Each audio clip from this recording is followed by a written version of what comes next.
7-4 ball game. Pilots lead. It's been that way since the top of the fifth when the Peppers scored the last run. But now, 7-4 Pilots lead in the bottom of the seventh inning. New pitcher for Tri-City. That's Carter Seabrook, the left-hander out of Radford.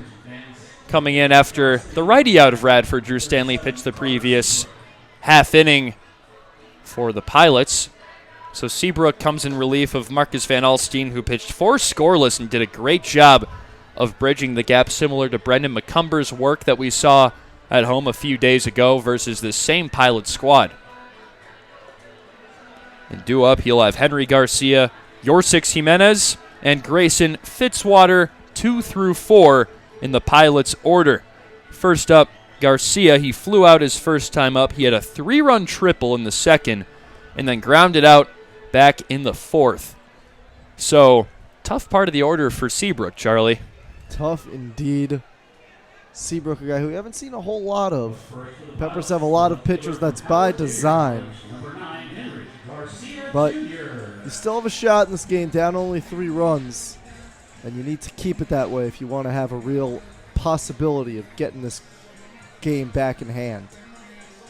Manager James Bierlein prefers to have his guys go 4 innings tops to save their arms for their teams during the regular season. Seabrook's first fire to Garcia is popped foul over the backside of the stadium off to our right.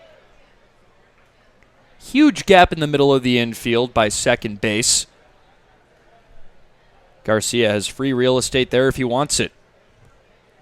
Pitch number 2, swing and a miss. Outside off the plate with the fastball, and Garcia, he elevated that swing, tried to chase after it, but was too late on the fastball. 0-2, no men on, no outs in the top of the seventh, and that flew away from Jarrett Martin for ball 1.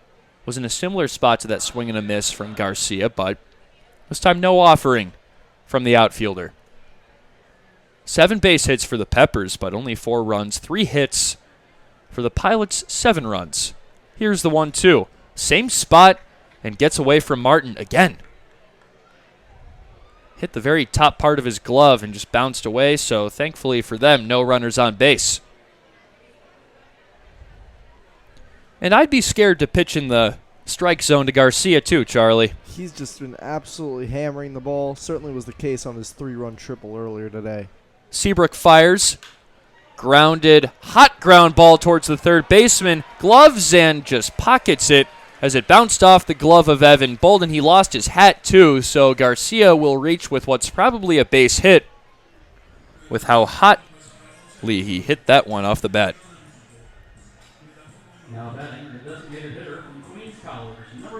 So 1 batter, 1 base hit against Carter Seabrook, righty-lefty, and another righty-lefty matchup for Yorsix Jimenez.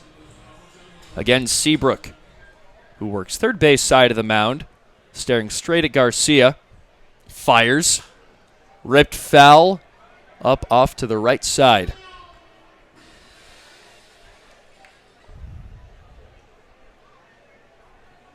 Seabrook's only pitched an inning this summer. Allowed a hit. No walks, no runs. 0-1 with 1 man on. Seabrook fires, and that's far away. Got away from Martin, goes all the way down the third baseline, and Garcia is safely at second base. Carter Seabrook looking for that up and away area of the strike zone, but every time he's tried to hit that spot, that fastball just elevates a little bit too much and gets away from his catcher, Martin. Just losing control of that, and you don't want to. This is the exact position you do not want to be in if you're Seabrook, especially with this part of the order. 1-2 went curveball this time, swing and a miss from Jimenez. Jimenez is 0 for 3 today. Had an RBI ground out back in the second. Struck out his first time, and he ground out again in the fourth. Had that massive home run against the Chili Peppers. Swing and a miss and a strikeout for Seabrook, lefty-righty, gets him waving at that same curveball. So Jimenez still hitless today, and Seabrook has his first strikeout of the summer. So good for him. Didn't keep leaning on that fastball and went with a pitch he knew would work with that curveball and got 2 swings and misses to end the AB. Really good sequence, and you needed that bad, especially with a talented hitter, your Six Jimenez there, and a runner in scoring position. This brings up Grayson Fitzwater. There goes Garcia over the first throw down, and they got him by a mile. Gunned down by Jarrett Martin. As Garcia is out on the throw, just a seed from the catcher. I don't get it. How many times did these teams have been proven wrong about Jarrett Martin's arm? Especially throwing to third, that's an easier one. And he just guns him down over and over. Pop time is immaculate from Martin, who just jumped and fired that one as quick as he could over to third base bag. Fitzwater's down 0-2 after a swing and a miss. He's hitless today. Walked and struck out in the second inning and grounded out in the fourth. Straight up stance for him. Bat parallel over the shoulder. He's ready with the open stance. Seabrook fires and he checks, bounces away from Martin. First ball of the count.